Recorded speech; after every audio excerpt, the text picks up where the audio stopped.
atikala mfumu na mapate ya RDC The King Nkumu leader mfumu Compagnie africaine d'aviation Fly CAA mosala salaka kosepelisa ba passager na kitoko sepelas toujours wana mission a mipesa bakisa assurance ya sécurité na ba vol na nyonso kasi tika to bisabino que Fly CAA a mamika koko di koko na accent ko na ponctualité pe régularité na CAA ezalaka te o bayebisi yo vol ekozana ba 9h yo pe oyena bakifunda na nyonso okoma boye o elongwe 9h ekomi 14h embadi oya kobeta beta miso lokola kapwepwe na aéroport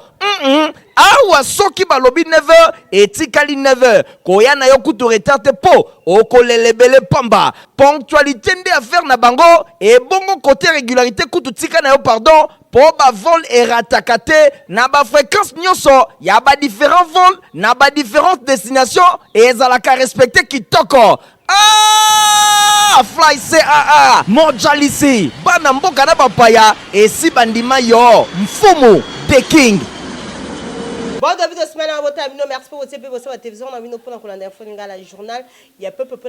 Merci, na fidélité et confiance pour continuer à causer na journal Nabino la journal Oyamokolo ya lundi 18 mars pour na chef de l'État Félix Antoine Tshisekedi le moya beta qui masolo week-end de qui na ba chef coutumier kuna il y a espace il y a grand Bondundu grand Kasai P Grand Kivu, voilà un reportage au héritier, Mapinde Masalibino et Longona Midjo Mabas.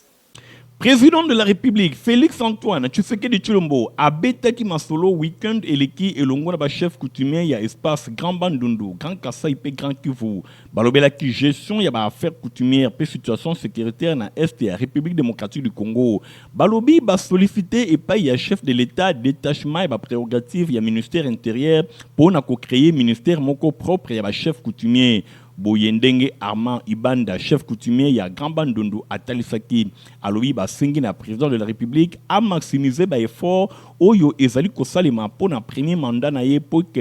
Kimia ezonga définitivement na Est ya République démocratique du Congo pe na RDC mobimba ndenge na ngambu na ye Mwami Kabare ya Grand Kivu alobelaki pour na crise sécuritaire na Est ya République démocratique du Congo situation sécuritaire na Kwamutu na province ya Kwango yango pe ezalaki évoqué ba chef coutumier balobi ba proposer ba solution et pas ya chef de l'État en tant que ba autochtone bango ba koki kondimate ko perdre mabele na bango ndenge Armand Ibanda chef coutumier espace Grand Bandundu Atalisaki ba hôte ya président de la République ba remercier qui pour être à honorer autorité coutumière pe apesaki officiellement ba présent pe ya ba province nyonso oyo batindamaki ba chef coutumier ba profitaki na occasion pour na ko féliciter chef de l'État pour na brillante réélection na ye na tête ya République démocratique du Congo.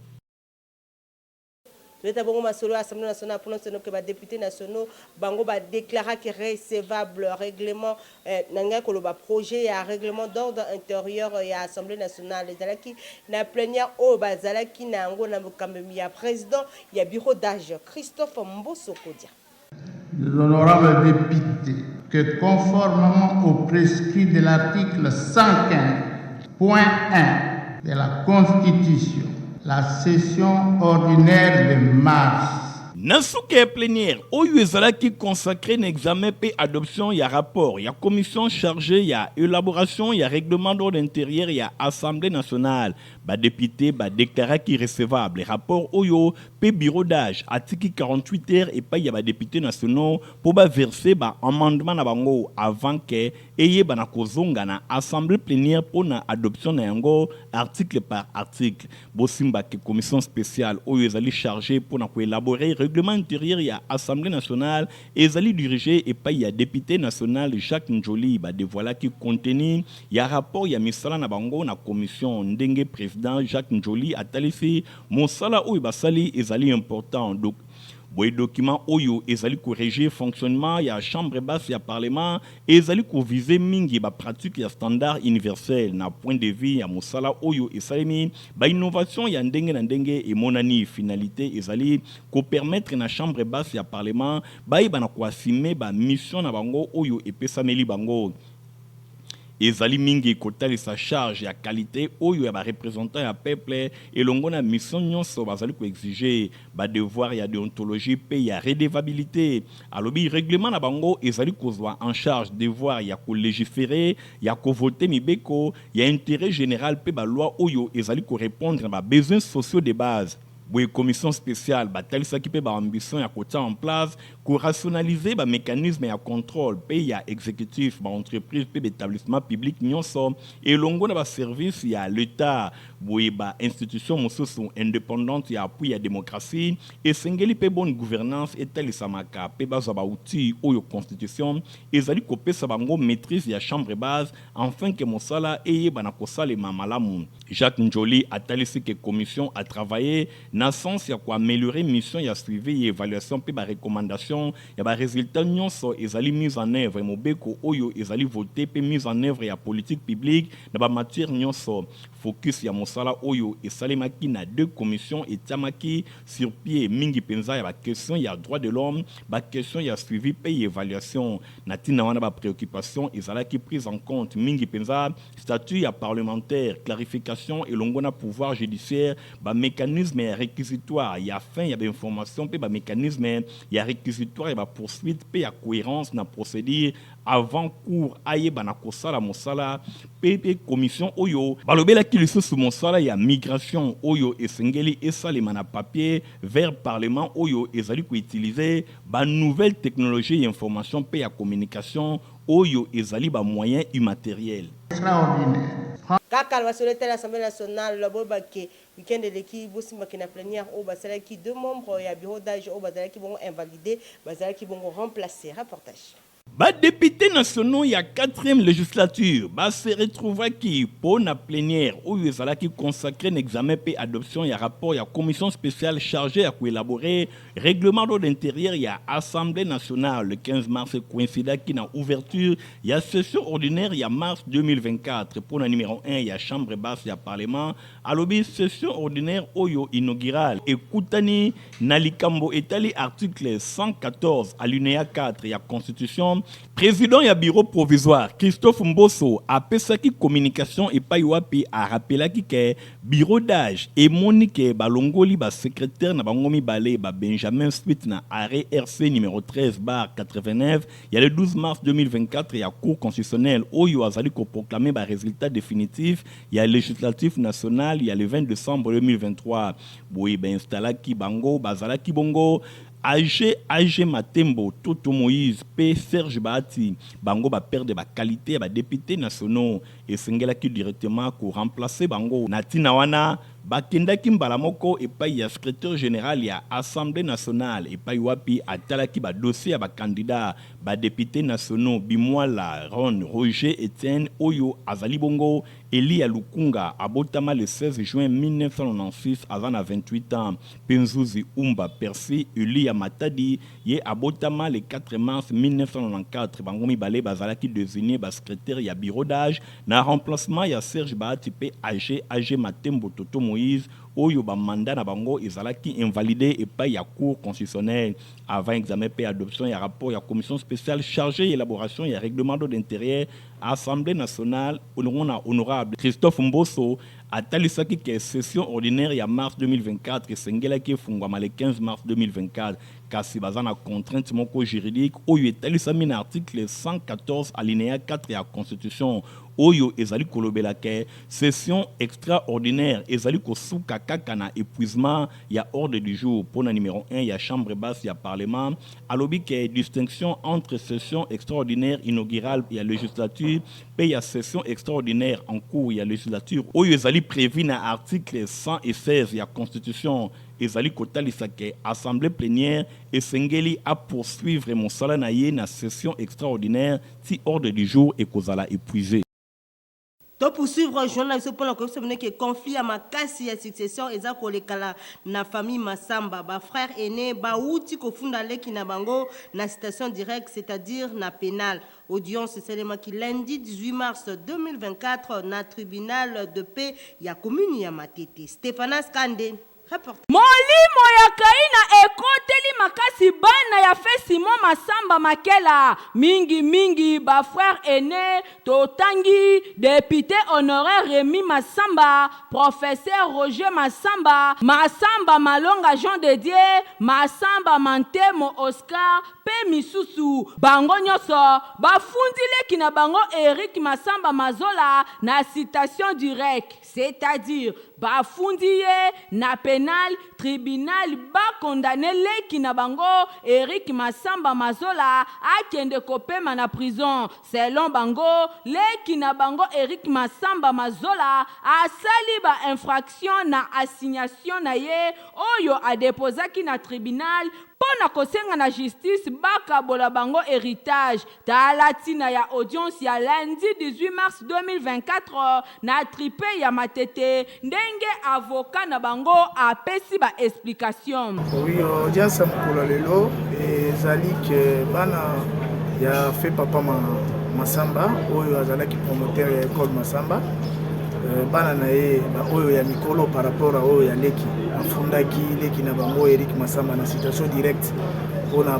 infraction. Audience ezali renvoyé na 2 semaines oyo ezali koya pamba te tribunal ba déclaré non saisi procédure ya dépôt ya ba dossier esalemaki te ndenge mobeko esengaka. Pour rappel, esengeli boyeba ke guerre ya succession ezali kobota division entre bana ya célèbre promoteur ya ba école Masamba, première école privée na Kinshasa ekenda sango pe ebimisa ba génie ya ndenge na ndenge. Dénonciation ya sœur na bango Claudine Masamba pour na ndenge ba frère aîné ba tekaki moko ya ba parcelle ya papa na bango Simon Masamba oyo ezwami na numéro 1283 na avenue de la Poste na quartier résidentiel na commune ya Limete. Etekami na ba faux protocole d'accord ya kokamwa akuta pe kombo na ye na ba signature ya vente alors que ayebi eloko moko te. Tribunal ezali déjà saisi, audience ezali fixée pour le 26 mars 2024 oyo Claudine Masamba asengi na chef de l'État Félix Antoine Tshisekedi Tshilombo a s'impliquer personnellement atika bangote bazali na souci ya kobatela ba valeur ya kombo ya papa na bango Simon Masamba Makela. Asengi pe lisusu implication ya ba service nyonso compétente pour na déroulement ya audience oyo ya le 26 mars 2024 et les Kanakitoko. Dossier oyo vraiment eza à suivre. Na wasofu bakiba élève ya complexe scolaire Maman Pemba oye kama makabongo na fondation na Mbungu ba salaki ba pratique na makolo zanzinga ya quartier na bango kuna na atelier oyo ya complexe scolaire Maman Pemba la Dilandu Midjuma basi. Complexe scolaire Mama Pemba, école ya fondation Nerombungu, toujours en avant. Bazali kopesa éducation na ndenge ya kosakanate, ba enseignement ya qualité, et zali kopesa mana complexe scolaire Mama Pemba, oyo ezwami na quartier Bikanga na commune ya Kisenso. Bana nyonso ya Kisenso, pe ba commune ya Zinga ya ville ya Kinshasa, balobi, merci mingi honorable Nerombungu, na ndenge ozali kosala na éducation cheval de bataille na yo. Bosimba ke awa na complexe scolaire Mama Pemba, ba atelier et kuba pratique ezali ko salema na ndenge ya nyama. Bosimba bana ya 6e scientifique bana ya électricité mingi penza pe 5e coupe couture balekaki awa na ba atelier pe na ba laboratoire pona ko sala pratique ndenge kaka bino moko bozali komona bazali ko panza ba moteur ya ndenge na ndenge l'électricien bazali ko bongisa courant alors que nanu ba silicité botala bino moko makambo ndenge ezali ko salema bana complexe scolaire Mama Pemba bangonde ba ko simba électricité ya ville ya Kinshasa pe ya RDC mikolo ezali koya ya mécanique ba moteur ezali ko panzana pe ezali ko zonga na ndenge ya kosakana te botala bino moko bilili bongo bana coupe couture ya ko simba ezali te botala ba machine tondi na atelier awa ezali ko favoriser pratique na ndenge ya kosakana te awa mwana na machine na ye bongo bekol ya nzinga ya complexe scolaire Mama Pemba bango pe bazali sauver balobi babiki bekol nyonso bazali kotinda bana awa na ba atelier pe na ba laboratoire ya complexe scolaire Mama Pemba pour basala pratique ya solo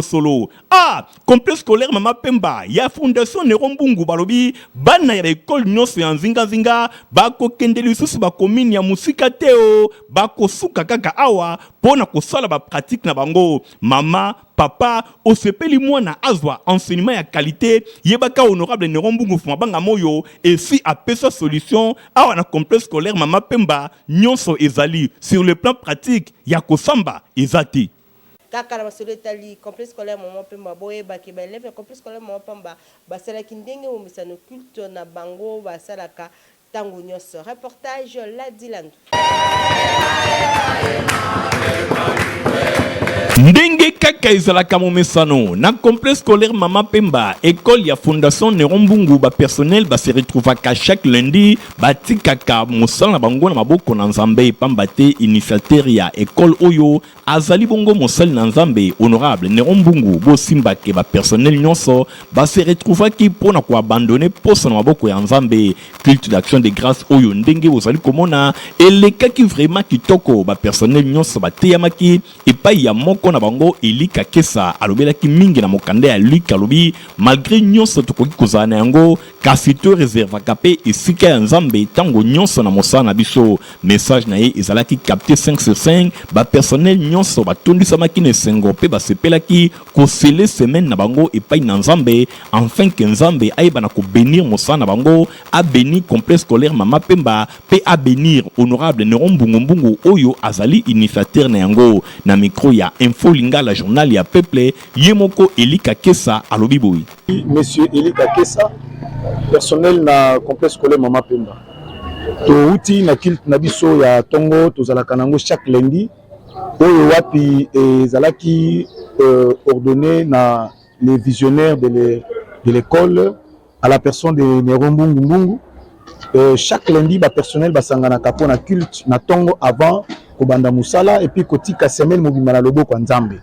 lelo na lisungi ya Nzambe tozalaki ensemble na ba personnel nyonso au-delà ya ba 90 quelques participants et to expliquaki la pensée divine de Dieu na livre ya Luc chapitre 12 verset 16 likambo oyo eza kovandisa biso que malgré nyonso tokoko zala nango to réserver une place pour Dieu. Alors vraiment en tout cas je remercie vraiment l'excellence pour la pensée oyo oza kosala kena ba oyo bayebaki Nzambe te na ba culte oyo bazoyeba Nzambe nyonso wana ezali kotalisake honorable Nerombungu azali vraiment mosali na Nzambe mission na ye ezali pona ko évangéliser lokola azalaka pe évangéliste itinérant culte d'action de grâce oyo et pesi personnel motivation pona kokota na poso ya sika na ndenge ya malamu enfin que nyonso esimba na maboko ya Nzambe.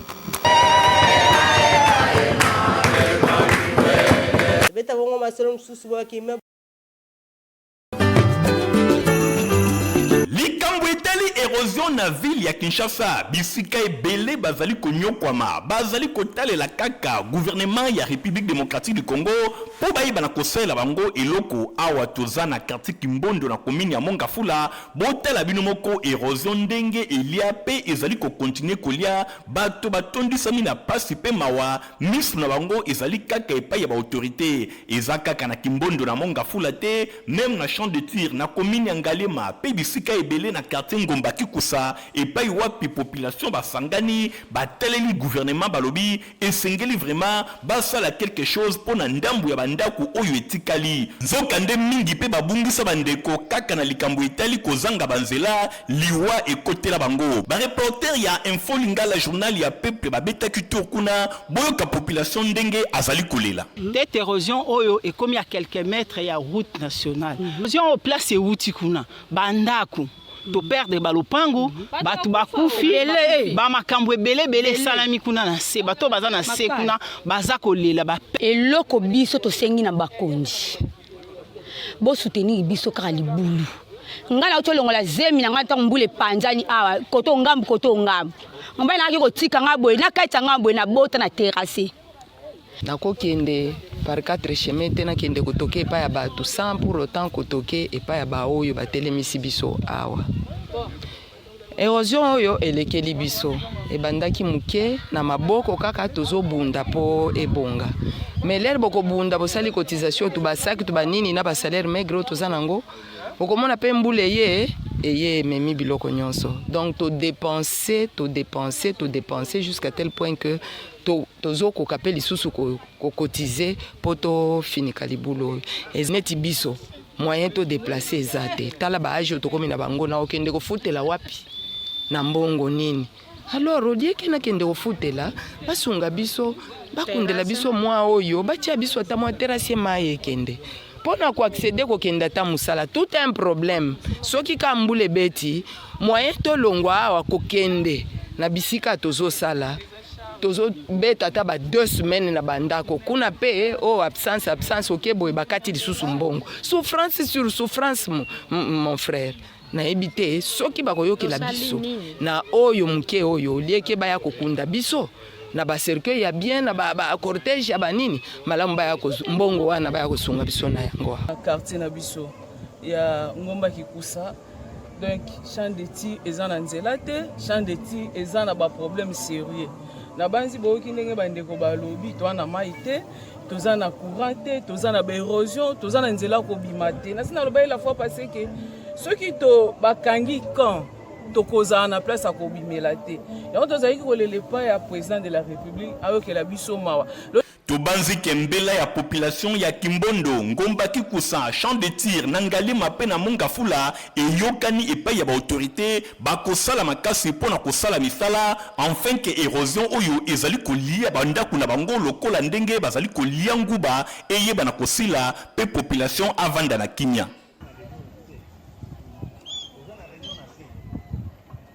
C'est à présenter ba meilleur vœu na ba client na enyos.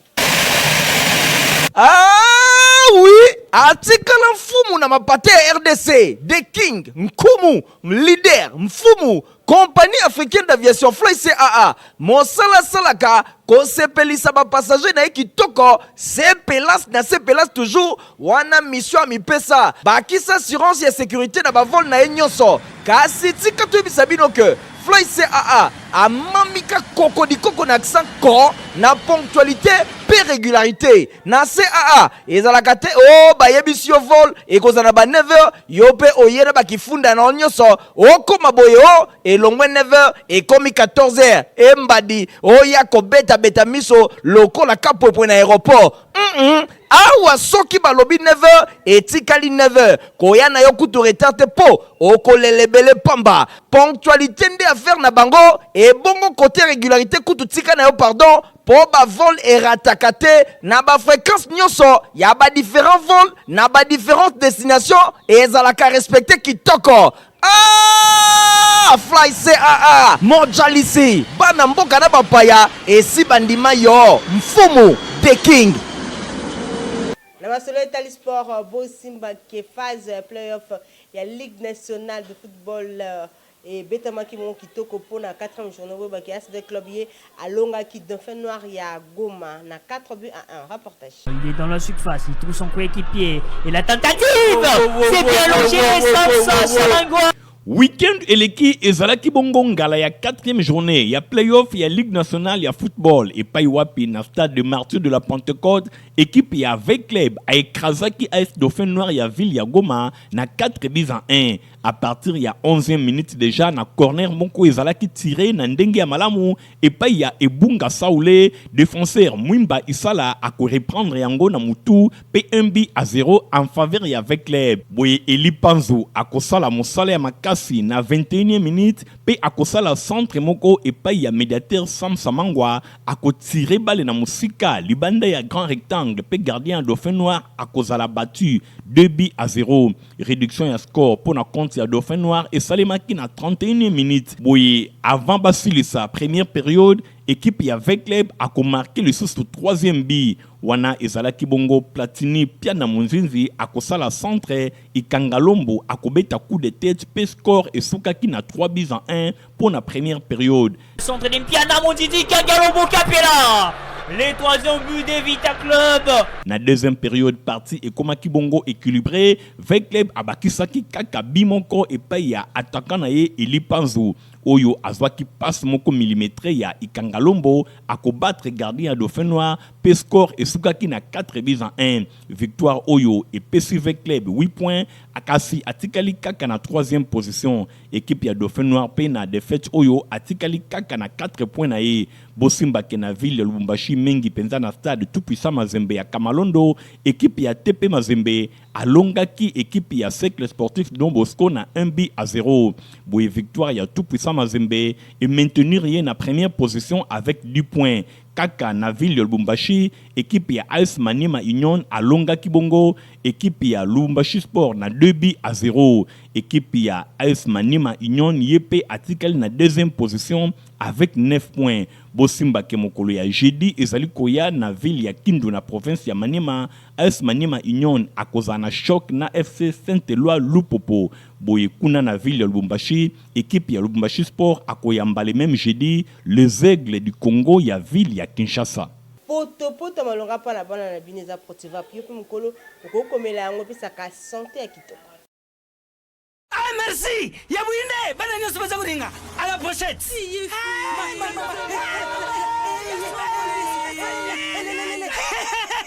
Vous allez quoi demain? Protivap et tonne la protéine et énergie. Ah papa merci pour les Protivap et pour les enfants. Eh Bino, bote la baoni. Bote na badona Bino. Mama kansa bomba bonga. Bona bana na yo bakumarukura bana oyo. Faut laisser kabango poto Protivap. Et ça va pota te. Allez, kamata. Bon appétit. Bana nyeso ba yaka Protivap. Ah bah si kulia ya bango Protivap. Ba bandi ba danser la bango ya ba bébé pro. Tala. Ba yango. Chata kitoko ntoto makachi.